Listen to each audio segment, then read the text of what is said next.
đi thăm núi cao Sơn La.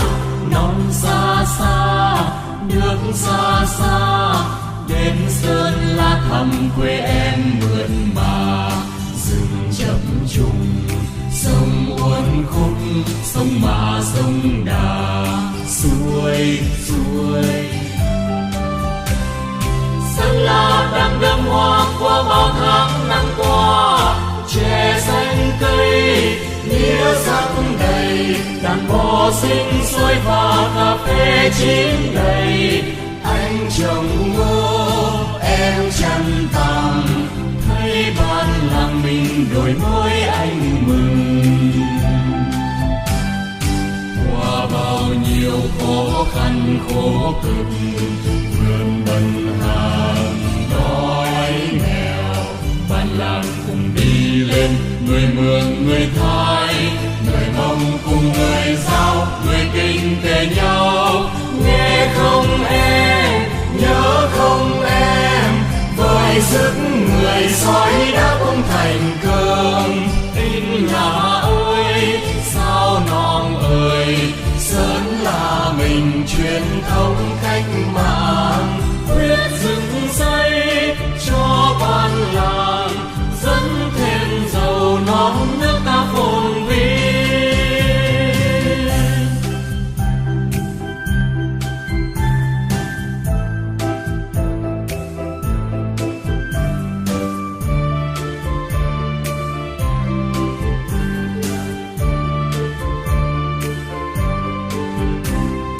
Anh ơi nhanh chân lên, ta đi thăm núi cao Sơn La.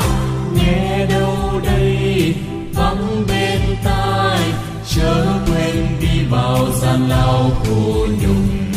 Ngày chúng mình đi kháng chiến, muối mặn chia đều cho nhau. Sơn La hôm nay như chim tung cánh bay xa, vượt non cao lướt thác thành. Rừng xây quê ta cùng chân sức chung lòng. Tinh là ơi, sao non ơi, nở nụ cười ta hát ta xòe. Qua bao nhiêu khó khăn khổ cực, vượt bần hàng đói nghèo, ban làng cùng đi lên. Người Mường, người Thái, người Mông cùng người Dao, người Kinh kể nhau. Nghe không em, nhớ không em, với sức người sói đã ôm thành cơm. Tinh là ơi, sao non ơi, Sơn La mình truyền thống cách mạng. Quyết dựng xây cho ban làng, dẫn thêm dầu non nước ta phồn vinh. Quyết dựng xây cho ban làng, dẫn thêm dầu non nước ta phồn vinh.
trường thế kỷ bản làng này. Điện sáng hơn sao cho nhịp xuề cho câu hát vang xa khắp nơi rừng quê ta. Đời sống hôm nay đã đổi thay, điện sáng lung linh giữa trời mây, tự hào thấy những con người làm nên ánh sáng Sơn La. Em theo anh mùa xuân về thành phố Sơn La, và cùng anh thăm công trường thế kỷ bản làng này. Điện sáng hơn sao cho nhịp xuề cho câu hát vang xa khắp nơi rừng quê ta. Đời sống hôm nay đã đổi thay, điện sáng lung linh giữa trời mây, tự hào thấy những con người làm nên ánh sáng Sơn La.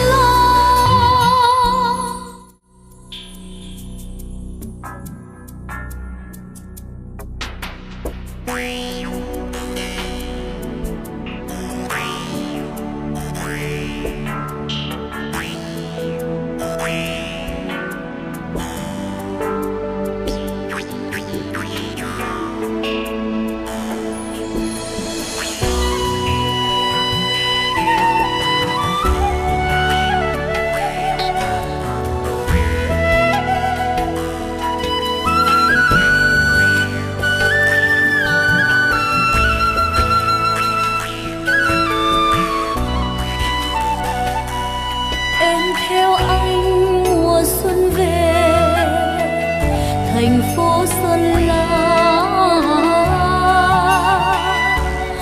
và cùng anh thăm công trường thế kỷ bản làng này.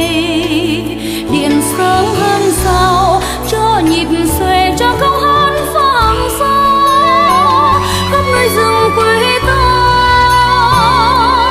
Đời sống hôm nay đã đổi thay, điện sáng lung linh giữa trời mây, tự hào thấy những con người làm nên ánh sáng Sơn La. Em theo anh mùa xuân về thành phố Sơn La, và cùng anh thăm công trường thế kỷ bản làng này. Điện sáng hơn sao cho nhịp xuề cho câu hát vang xa khắp nơi rừng quê ta. Đời sống hôm nay đã đổi thay, điện sáng lung linh giữa trời mây, tự hào thấy những con người làm nên ánh sáng Sơn La, làm nên ánh sáng Sơn La.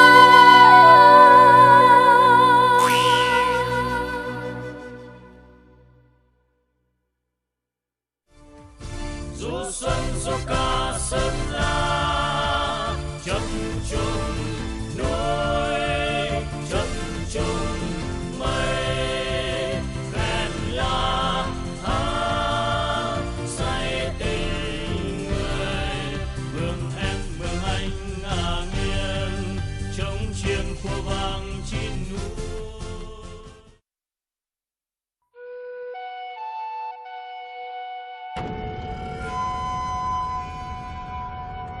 Sơn La, một vùng đất phía tây bắc của Tổ quốc Việt Nam, nơi có dòng sông Đà nổi tiếng đã đi vào sử sách thi ca. Trong suốt quá trình của lịch sử hình thành và phát triển, cộng đồng 12 dân tộc nơi đây đã cùng nhau chung sức làm nên một diện mạo quê hương vô cùng tươi đẹp, và cũng đã sản sinh ra một nền văn hóa truyền thống dân gian vô cùng đặc sắc. Những vũ điệu cuồng say, câu khắp ngân nga, điệu khèn réo rắt làm say đắm lòng người. khắp dòng sông câu ca mênh mang núi rừng, khám hát khám hát khám hát khám hát khám hát khám hát, khắp dòng sông câu ca mênh mang núi rừng, khám hát khám hát khám hát khám hát khám hát khám hát.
Câu ca mênh mang núi rừng, khám hát khám hát khám hát khám hát khám hát khám hát.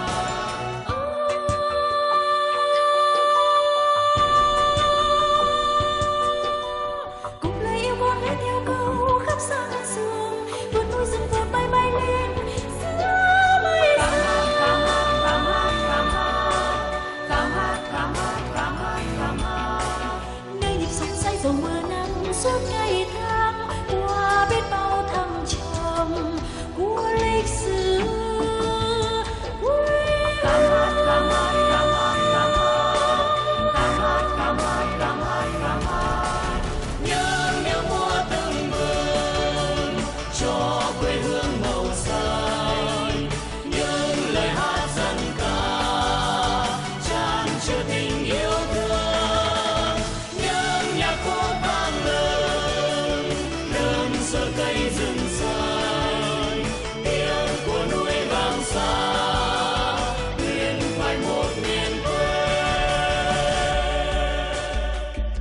Trong kho tàng văn hóa đặc sắc của người Sơn La, chúng ta thấy hiện lên rõ nhất, đậm nhất là tâm hồn phóng khoáng, thanh tao, là tình yêu thiên nhiên, tình yêu quê hương đất nước, tình yêu con người. Tạo hóa đã ban cho Sơn La những cảnh sắc tuyệt mỹ mà không nơi nào có được. Cứ mỗi độ xuân về, một màu trắng tinh khôi trải dài trên các triền núi, triền sông. Hoa ban nở thành người con gái Thái, đám mây bay trong thau nước gội đầu, áo cóm vòng căng quấn ngực trẻ, nở bừng lên từng cánh hoa ban.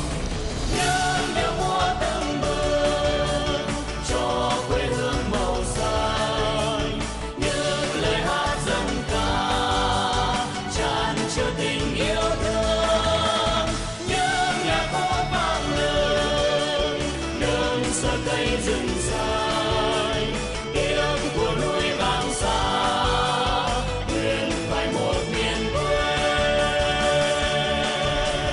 Khắp dòng sông câu ca mênh mang núi rừng, khám hát khám hát khám hát khám hát khám hát khám hát. Khắp dòng sông câu ca mênh mang núi rừng, khám hát khám hát khám hát khám hát khám hát khám hát.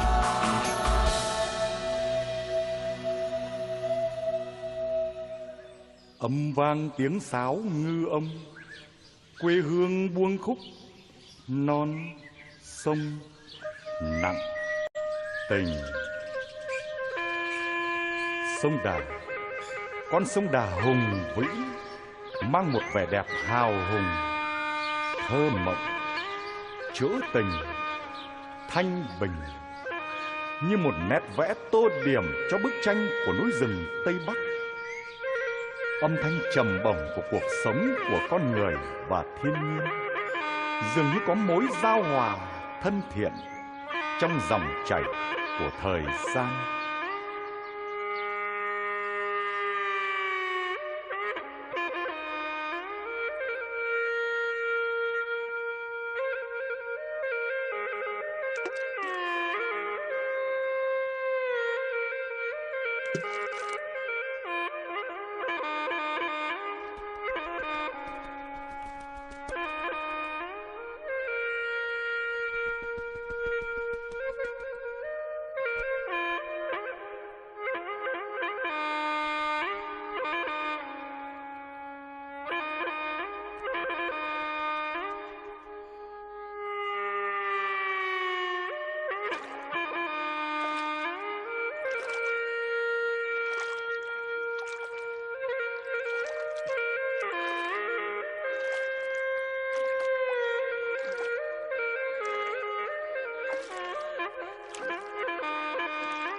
trắng đôi bờ dòng sông đã trôi.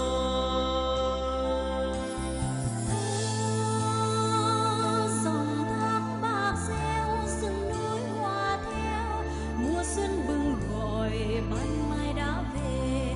Xuân nay bạn em vui lắm đây. Ngược xuôi thuyền ai ngược xuôi, mương lay mương la, mương chiến sông đà dừng chân tạ vui.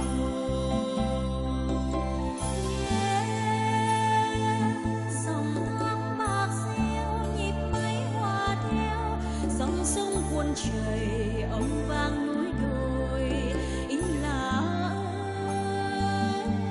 sao nó ngỡ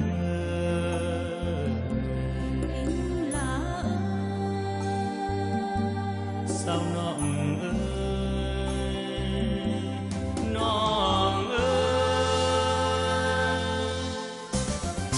dòng thác reo tình ta hòa theo ngàn, ngắm âm thanh của núi rừng từ đây mọc lên nhà máy thủy điện vùng cao. Dòng thác reo lòng sông phù sa tài, nguyên thiên nhiên bốn mùa nguồn sáng gọi núi đồi, tương lai đang mở đôi.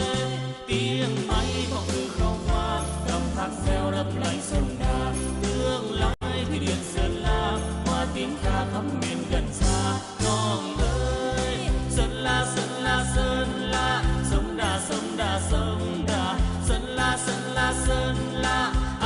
Tiếng máy vọng từ khâu hoa, dòng thác reo lấp lánh sông đà, tương lai thủy điện Sơn La, hoa tiếng ca khắp miền gần xa.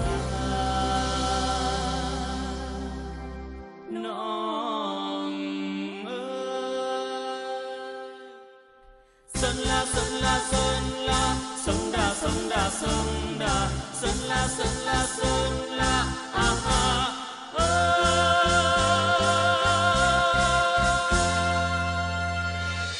Các cô sơn nữ thướt tha, đỏ xanh thổ cẩm, sắc hoa núi đồi. Vai gùi, chân bước, miệng cười, treo leo vách núi, tốt tươi vụ mùa. Duyên núi, tình sông. Sông núi không những là biểu tượng của sức mạnh, của tinh thần, của ý chí, mà dường như sông núi còn mang hơi thở, linh hồn của con người. Con người, sông núi cứ theo nhau chứng kiến bao thăng trầm trong suốt dòng chảy của dòng sông, của cuộc đời.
tiếng máy ầm ầm đá đang ta ngăn dòng nước xoay, ta bắt con thu dư.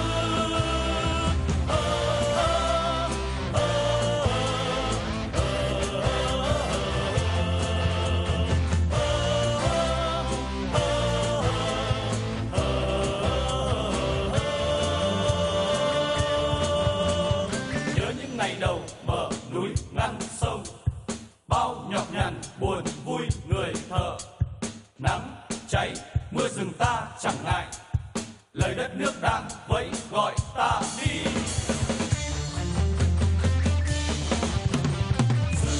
Rừng thủy điện Sơn La, giữa núi rừng bao la, nguồn điện sáng như nguồn sông đến khắp mọi nhà. Rừng đường đài trong tim của những người thơ, đường đài của ý chí niềm tin của mỗi chúng ta.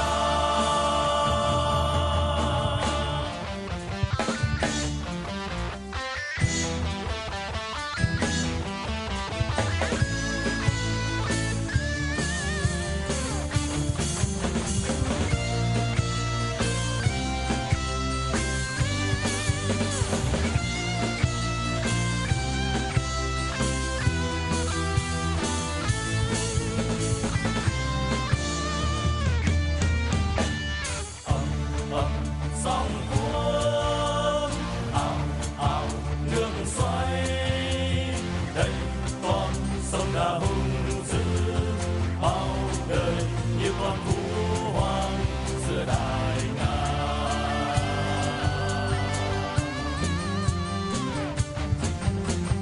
Một ngày rộn ràng tiếng máy ầm ầm đá đang, ta ngăn dòng nước xoay, ta bắt con thu dư.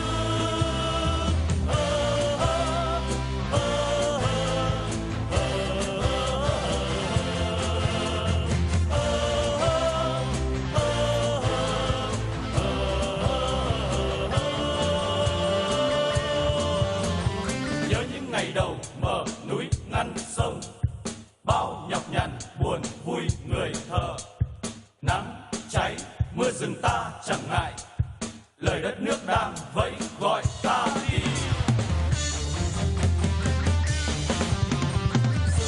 Rừng thủy điện Sơn La, giữa núi rừng bao la, nguồn điện sáng như nguồn sông đến khắp mọi nhà.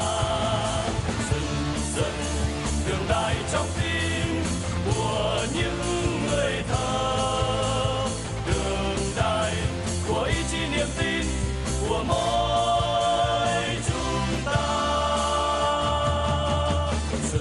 Rừng thủy điện Sơn La, giữa núi rừng bao la, nguồn điện sáng như nguồn sông đến khắp mọi nhà.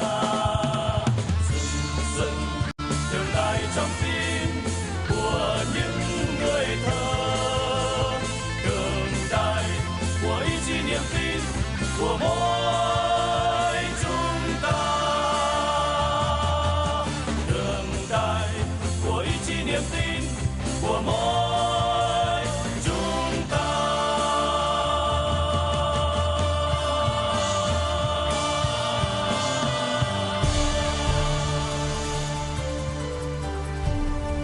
Tình yêu quê hương, tình yêu sông Đà, 12 dân tộc nơi đây đã cùng nhau vượt lên tất cả, cùng chung sức, chung tay làm nên một diện mạo quê hương tươi đẹp và vinh dự góp sức vào sự thành công của nhà máy thủy điện Sơn La. Một tương lai tươi đẹp, một mùa xuân đang tràn về trên khắp các bản làng quê hương Sơn La. Du xuân du ca Sơn La, chập trùng núi, chập trùng mây, khen la hát say tình người, mường em mường anh ngả nghiêng chín núi. Dù xuân dù cả sân lá kết cơn mới hồi hoa ban diệu men lá say tình đời. Mường em mưa anh trong tay ngắm sương du xuân du ca.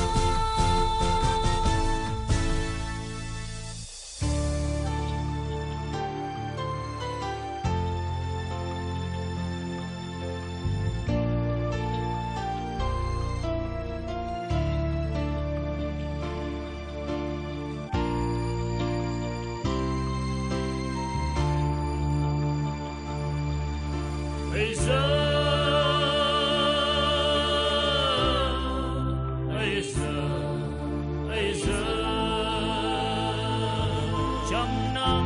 trăm năm đi tìm mặt trời mọc mờ đằng đông. Bây giờ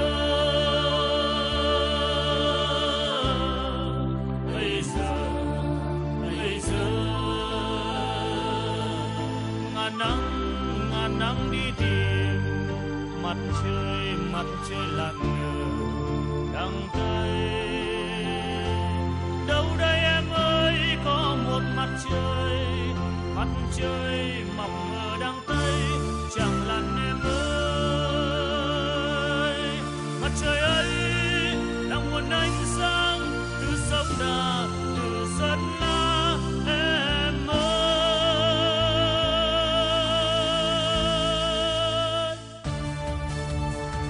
Mường em điệu xòe rộn rã, mường anh chiêng trống rộn ràng.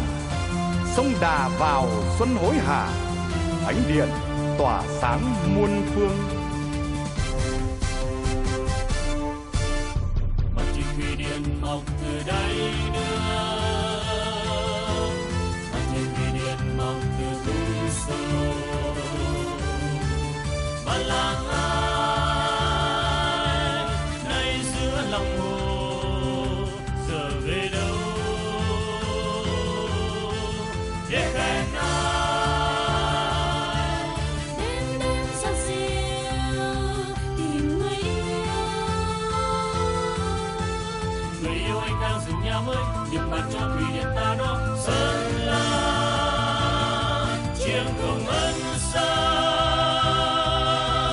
mặt trời thủy điện mọc từ đây nữa, mặt trời thủy điện mọc từ Thu Sâu. Sơn La một ngày mới, sông Đà thủy điện sáng ngời.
Tình Sơn La xa xôi, kỷ niệm xưa lá bay về một người con gái tóc chảy xanh xuôi dài.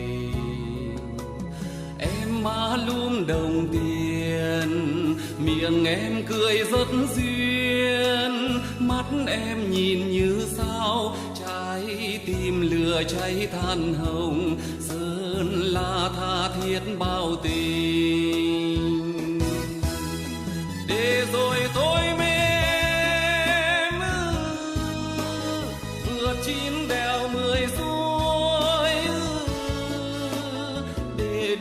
bước lên nhà gian để được uống chung rượu cần, được cùng bên nhau đứng trong vòng xe, lấy tình trong tranh ta nói thương nhau. Cắn phiêu đây tình đầu rồi tôi đi ra biển Việt, tình em như mây đầu núi nhành hoa ban tím, ướp một trời thương nhớ.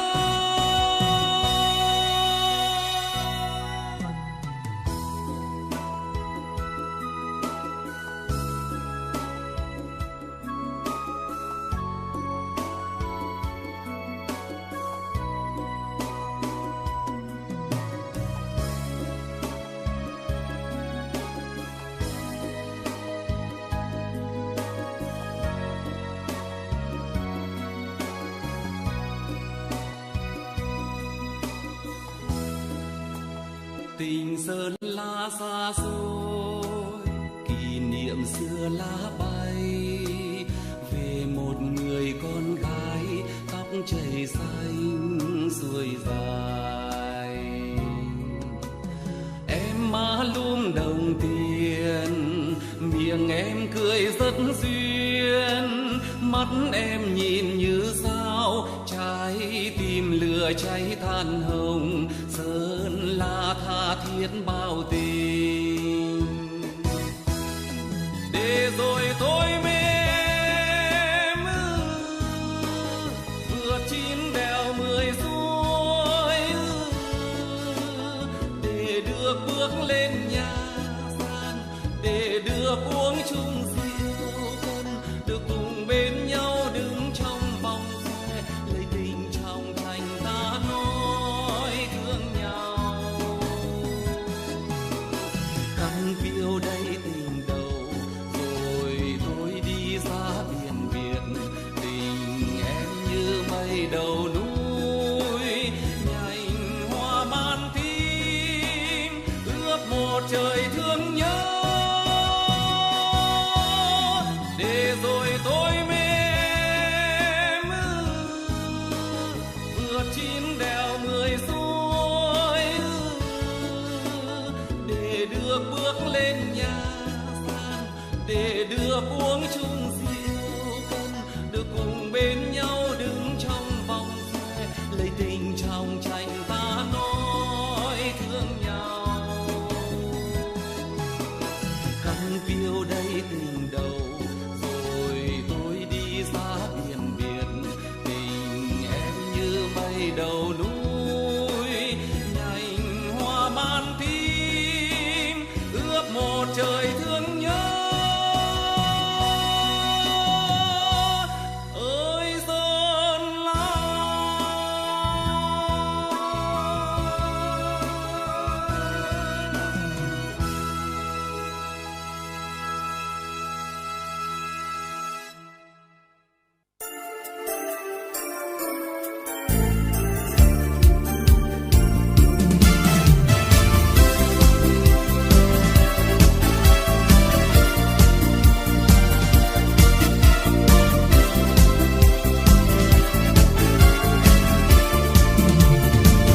Hãy lên miền quê tôi, nước suối trong những núi đồi. Hãy có về Sơn La, vui theo cánh bao lời ca.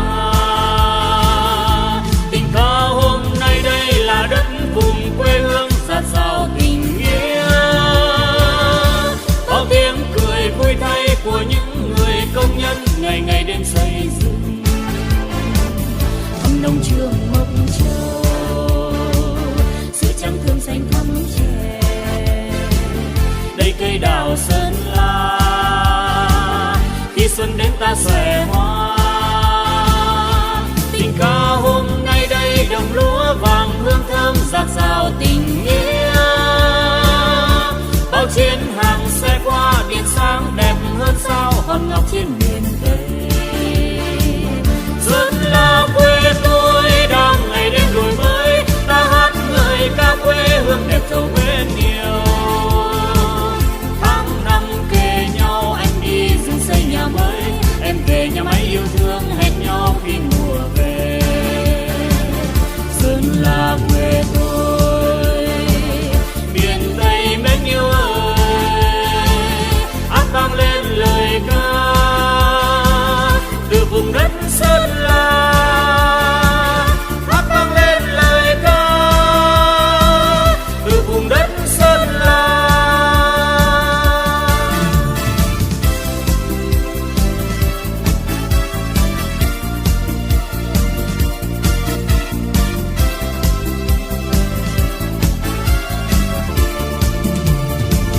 Ai lên miền quê tôi, núi suối trong in núi đồi, ai có về Sơn La vui theo cánh bao lời ca. Tình ca hôm nay đây là đất vùng quê hương dạt dào tình nghĩa, bao tiếng cười vui thay của những người công nhân ngày ngày đêm xây dựng. Thăm nông trường Mộc Châu, sữa trắng thơm xanh thắm chè, Đây cây đào Sơn La, khi xuân đến ta xòe hoa. Tình ca hôm nay đây đồng lúa vàng hương thơm dạt dào tình nghĩa.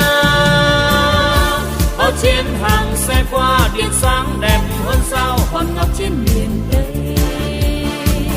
Sơn La quê tôi đang ngày đêm đổi mới, ta hát ngợi ca quê hương đẹp giàu mến yêu.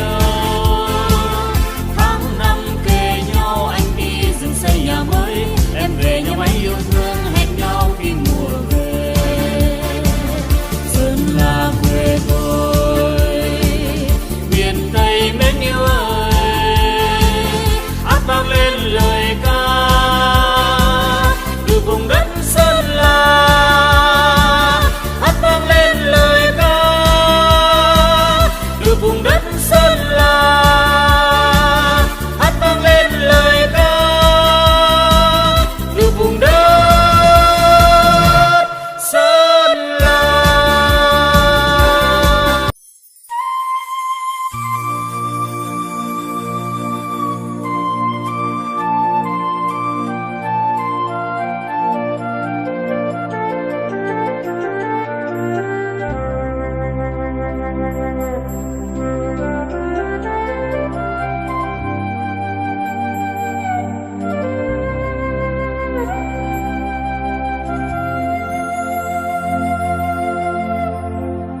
Mờ xa trời mây mờ xa thấp thoáng sườn non, nước trắng đôi bờ dòng sông đã trôi.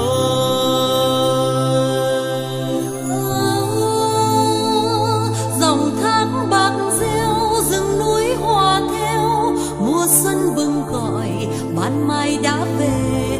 Xuân nay bạn em vui lắm đây. Ngược xuôi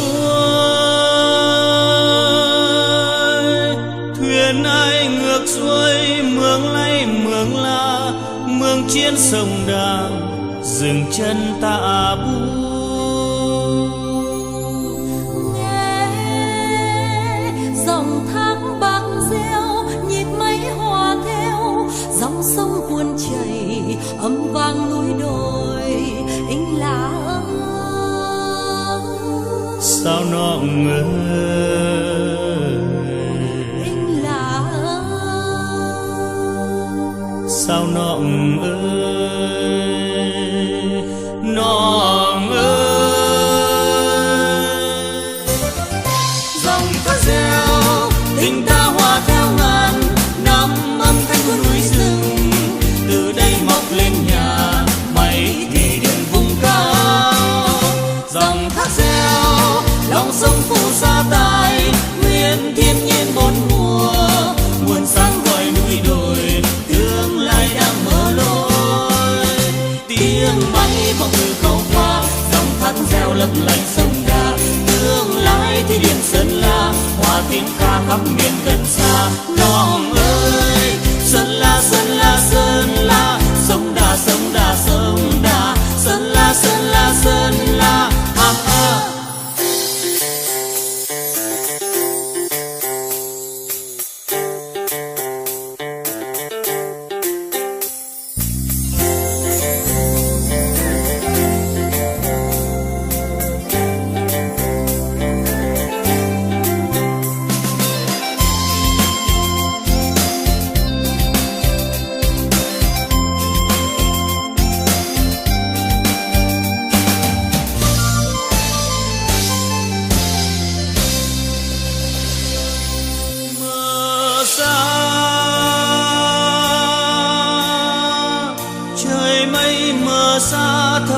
thoáng sườn non, nước trắng đôi bờ, dòng sông đã trôi.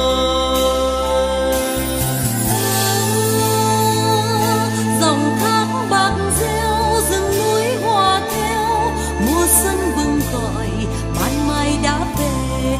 Xuân nay bạn em vui lắm đây. Ngược xuôi, thuyền ai ngược xuôi, mương lay mương la, mương chiến sông Đà, dừng chân tạ bu.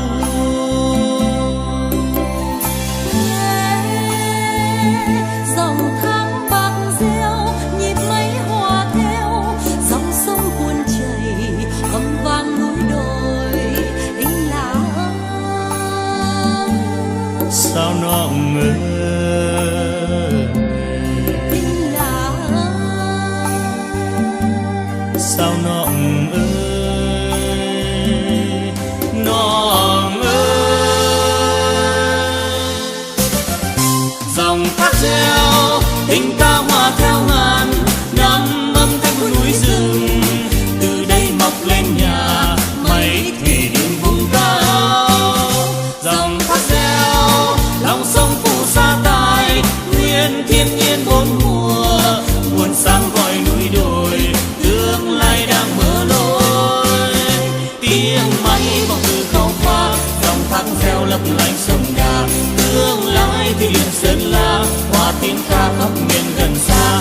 Non ơi, Sơn La Sơn La Sơn La, sông Đà sông Đà sông Đà, Sơn La Sơn La Sơn La.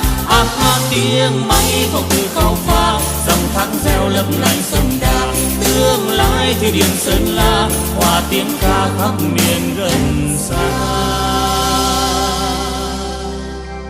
Nòng ơi, Sơn La Sơn La Sơn La, sông Đà sông Đà sông Đà, Sơn La Sơn La Sơn La.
cùng chung tay ta xây thành phố hoa ban.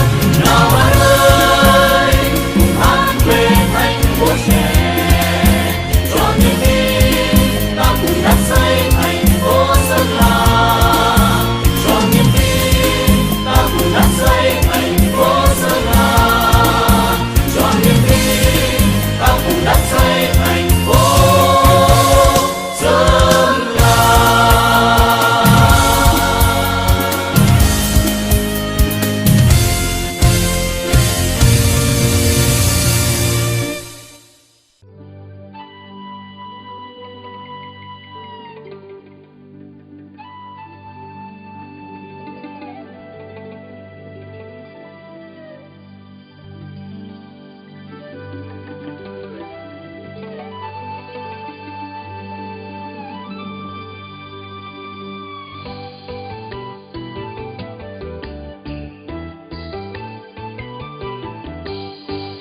Bao năm đi xa anh trở về đây,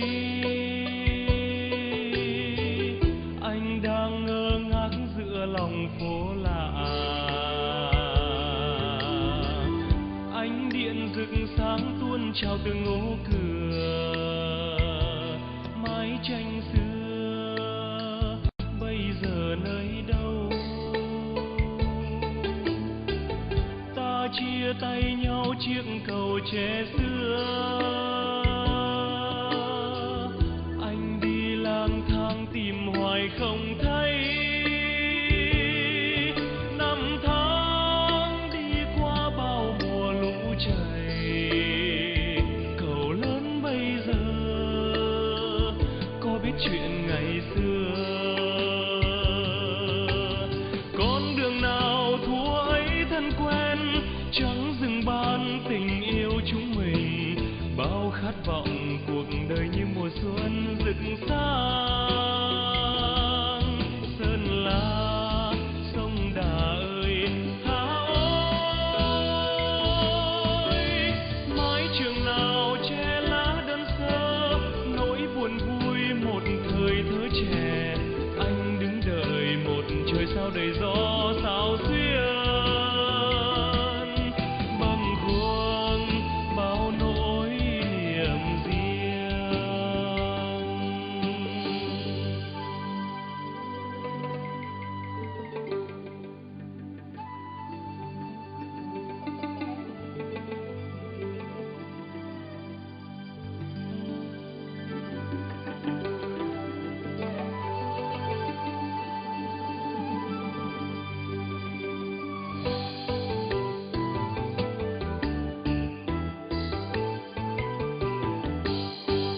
Bao năm đi xa anh trở về đây, anh đang ngơ ngác giữa lòng phố lạ. Ánh điện rực sáng tuôn trào từ ngõ cửa, mái tranh xưa bây giờ nơi đâu? Ta chia tay nhau chiếc cầu tre xưa, anh đi lang thang tìm hoài không thấy. Năm tháng đi qua bao mùa lũ chảy, cầu lớn bây giờ có biết chuyện ngày xưa?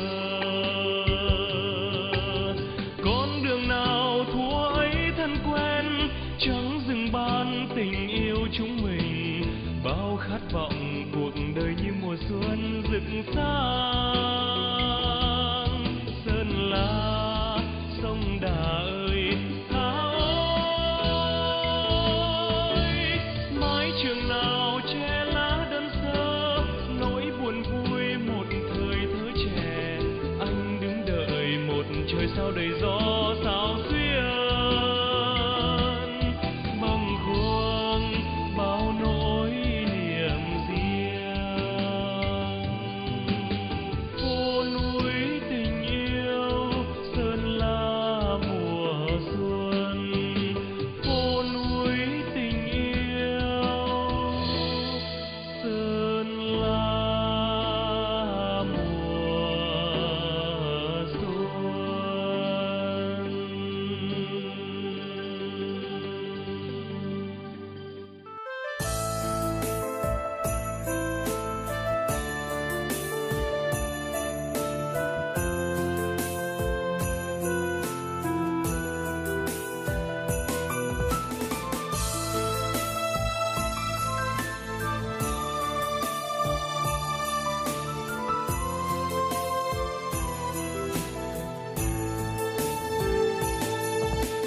Bao nhiêu năm phá núi mở đường, bao nhiêu năm dựng xây những công trình, để Sơn La hôm nay bừng sáng những con đường, những phố phường rộng mở thênh thang, những công trình vươn tới tầm cao, những bản làng tỏa sáng trong đêm. Thành phố mới Sơn La hôm nay bừng sáng lên lung linh đẹp tươi, như ngọc bích miền Tây Tổ quốc. Người Sơn La như sơn cao rộng lớn, thắm tình yêu quê hương đất nước.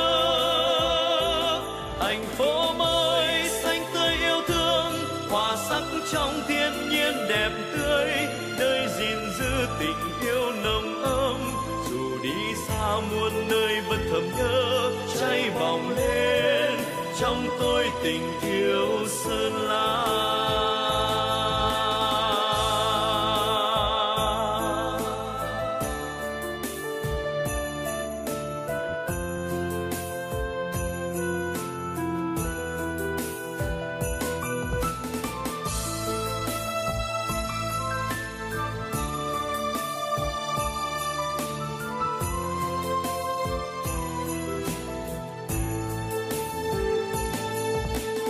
Bao nhiêu năm phá núi mở đường, bao nhiêu năm dựng xây những công trình, để Sơn La hôm nay bừng sáng những con đường, những phố phường rộng mở thênh thang, những công trình vươn tới tầm cao, những bản làng tỏa sáng trong đêm.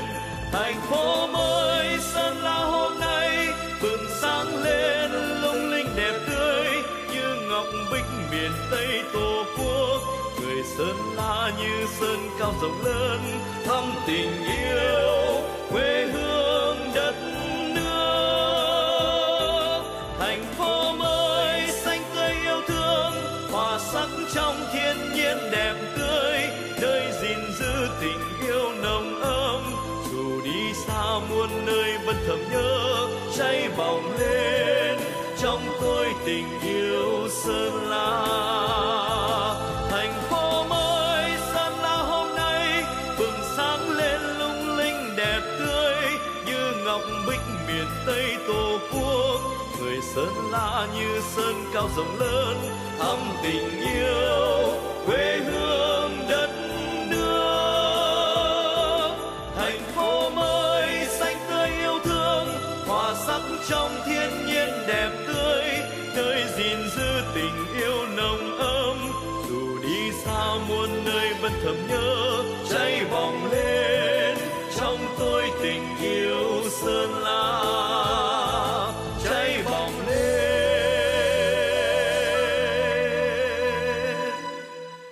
trong tôi tình yêu Sơn La.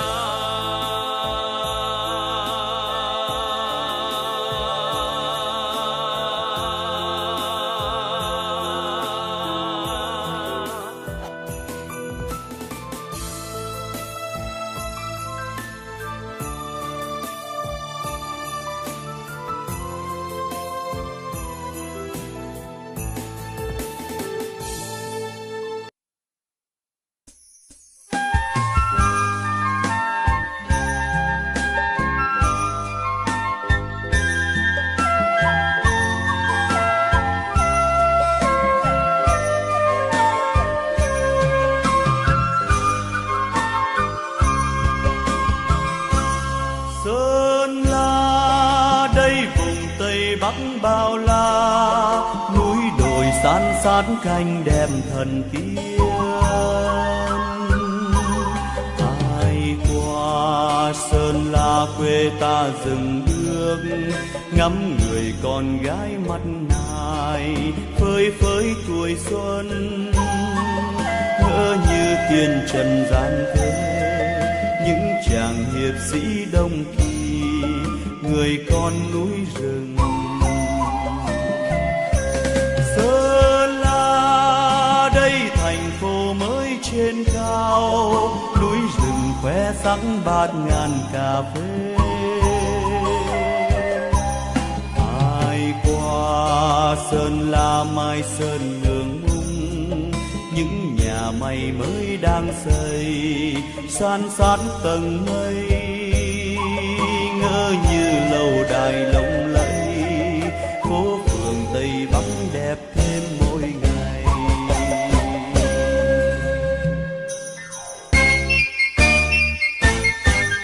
Sơn La phố núi đang lên, nhịp sống hôm nay vui mừng dang rộng vòng tay, đón chào ngày mới gái trai chung xanh Sơn La đẹp giàu. Sơn La phố núi đang lên, nhịp sống hôm nay vui mừng dang rộng vòng tay, đón chào ngày mới gái trai chung xanh Sơn La đẹp giàu.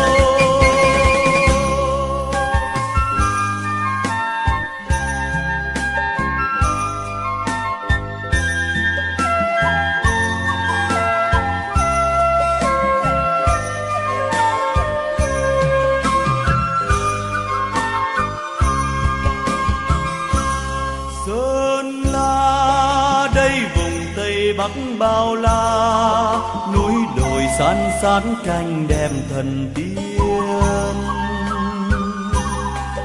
Ai qua Sơn La quê ta dừng bước, ngắm người con gái mắt nài phơi phới tuổi xuân, ngỡ như tiên trần gian thế, những chàng hiệp sĩ đông kỳ, người con núi rừng. Sơn La đây thành phố mới trên cao, núi rừng khoe sắc bát ngàn cà phê. Ai qua Sơn La Mai Sơn mường, những nhà mây mới đang xây san sát tầng mây, ngỡ như lâu đài lộng lẫy, phố phường Tây Bắc đẹp thêm mỗi ngày.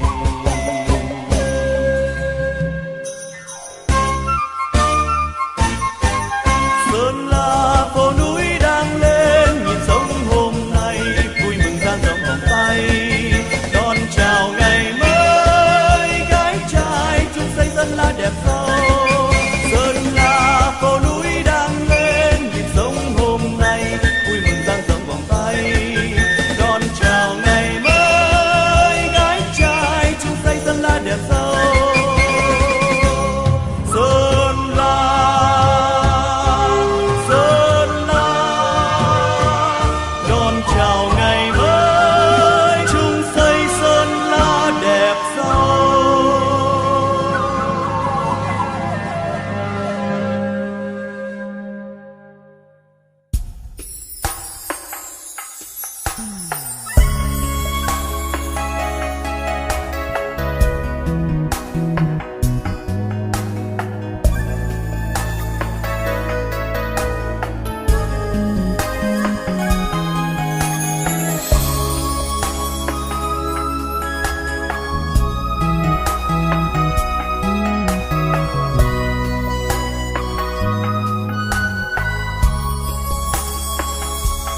Về Sơn La quê tôi hỡi bạn, đồi tre xanh bát ngát chân trời, mận đưa hương xoài chín thơm ngọt, rừng trắng muốt khi mùa hoa ban.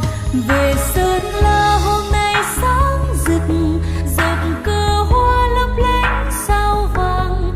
Về Sơn La ta xây đắm chợ tình, điệu xe hoa thắm tình quê hương. Phố núi mộng mơ,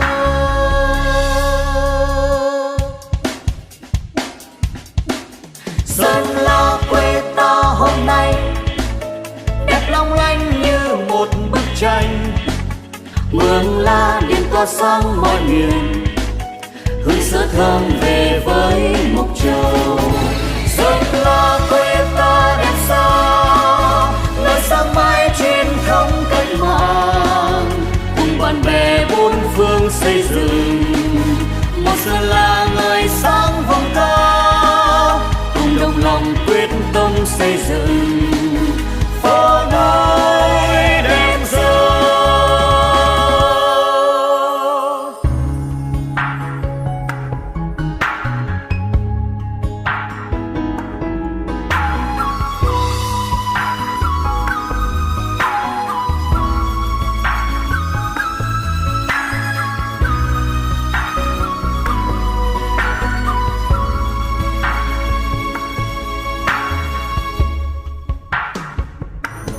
Về Sơn La quê tôi hỡi bạn, đồi chè xanh bát ngát chân trời, mận đưa hương xoài chín thơm ngọt, rừng trắng muốt khi mùa hoa ban.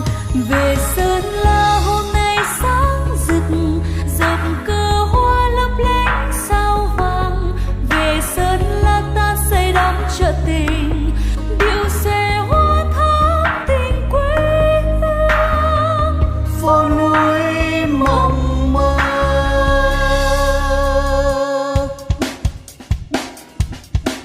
Sơn La quê ta hôm nay đẹp long lanh như một bức tranh. Mường La điện tỏa sáng mọi miền, hương sữa thơm về với mộc châu. Sơn La quê ta đẹp xa, nơi sáng mai truyền thống cách mạng, cùng bạn bè bốn phương xây dựng một Sơn La ngời sáng vòng ca, cùng đồng lòng quyết tâm xây dựng phố núi đẹp dâng. Sơn La quê ta đẹp xa, nơi sáng mai truyền thống cách mạng, cùng bạn bè bốn phương xây dựng một Sơn La ngời sáng vòng ca, cùng đồng lòng quyết tâm xây dựng Sơn La đẹp giàu. Sơn La quê ta đẹp xa, nơi sáng mai truyền thống cách mạng, cùng bạn bè bốn phương xây dựng một Sơn La ngời sáng vòng ca, cùng đồng lòng quyết tâm xây dựng Sơn La đẹp giàu, cùng đồng lòng quyết tâm xây dựng Sơn La đẹp giàu.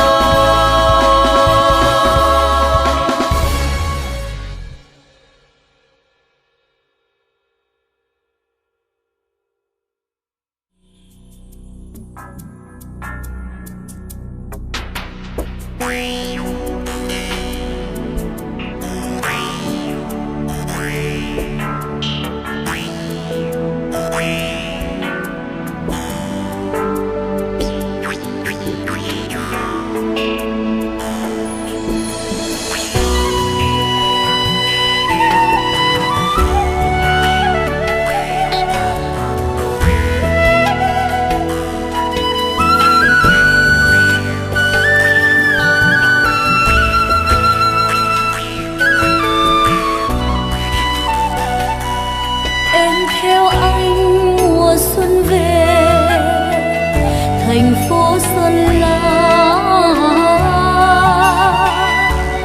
và cùng anh thăm công trường thế kỷ bản làng này. Điện sáng hơn sao cho nhịp xuề cho câu hát vang xa khắp nơi rừng quê ta. Đời sống hôm nay đã đổi thay, điện sáng lung linh giữa trời mây, tự hào thấy những con người làm nên ánh sáng Sơn La. Em theo anh mùa xuân về thành phố Sơn La và cùng anh thăm công trường thế kỷ bản làng này. Điện sáng hơn sao cho nhịp xuề cho câu hát vang xa khắp nơi rừng quê ta. Đời sống hôm nay đã đổi thay, điện sáng lung linh giữa trời mây, tự hào thấy những con người làm nên ánh sáng Sơn La.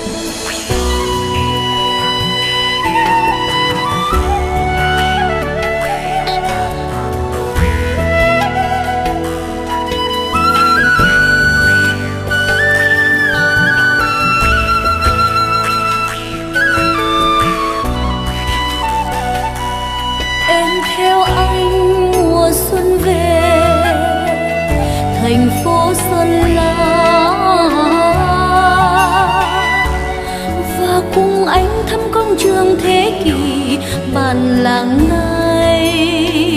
Điện sáng hơn sao cho nhịp xuề cho câu hát vang xa khắp nơi rừng quê ta.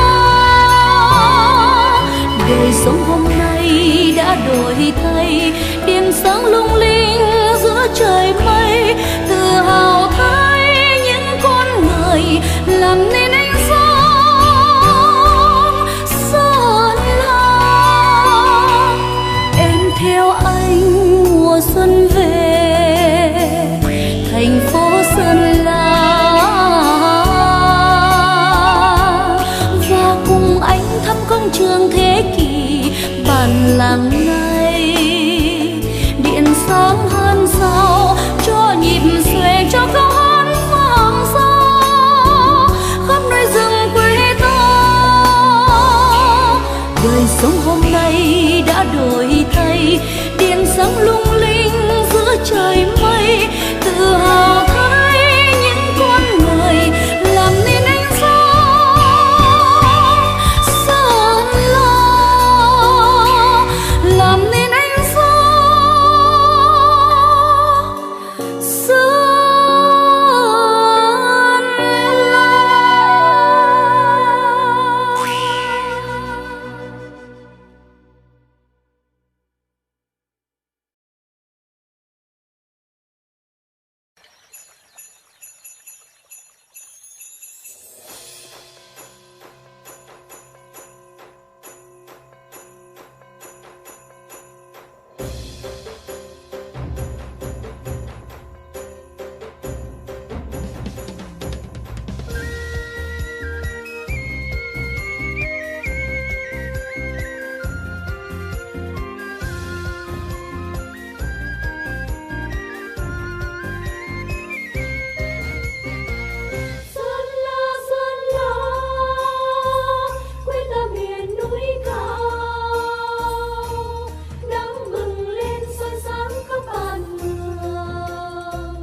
Sơn La vui sao được đón Bác Hồ về,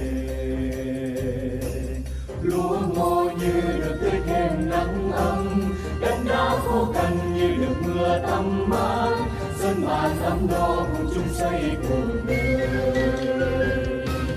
Sơn La nhớ lời Bác Hồ dặn, các dân tộc bên nhau đoàn kết một lòng, mường thái giao kinh mong khơ mú, cùng nắm tay nhau xây bản mường đen tươi. Sơn La nhớ lời Bác Hồ dặn,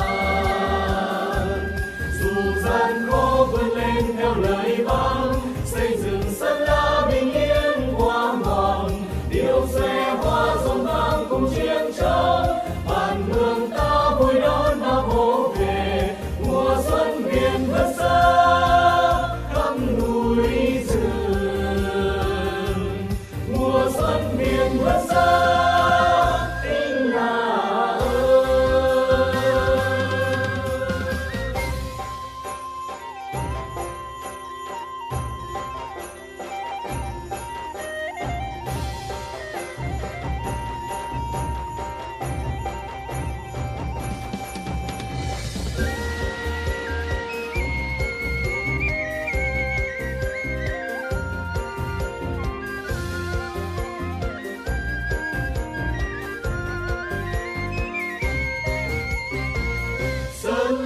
Sơn La, quê ta miền núi cao, nắng bừng lên soi sáng khắp bản mường. Sơn La vui sao được đón Bác Hồ về, lúa ngô như được tưới thêm nắng ấm, đất đá khô cằn như được mưa tắm mát, dân bản ấm no cùng chung xây cuộc đời. Sơn La nhớ lời Bác Hồ dặn, các dân tộc bên nhau đoàn kết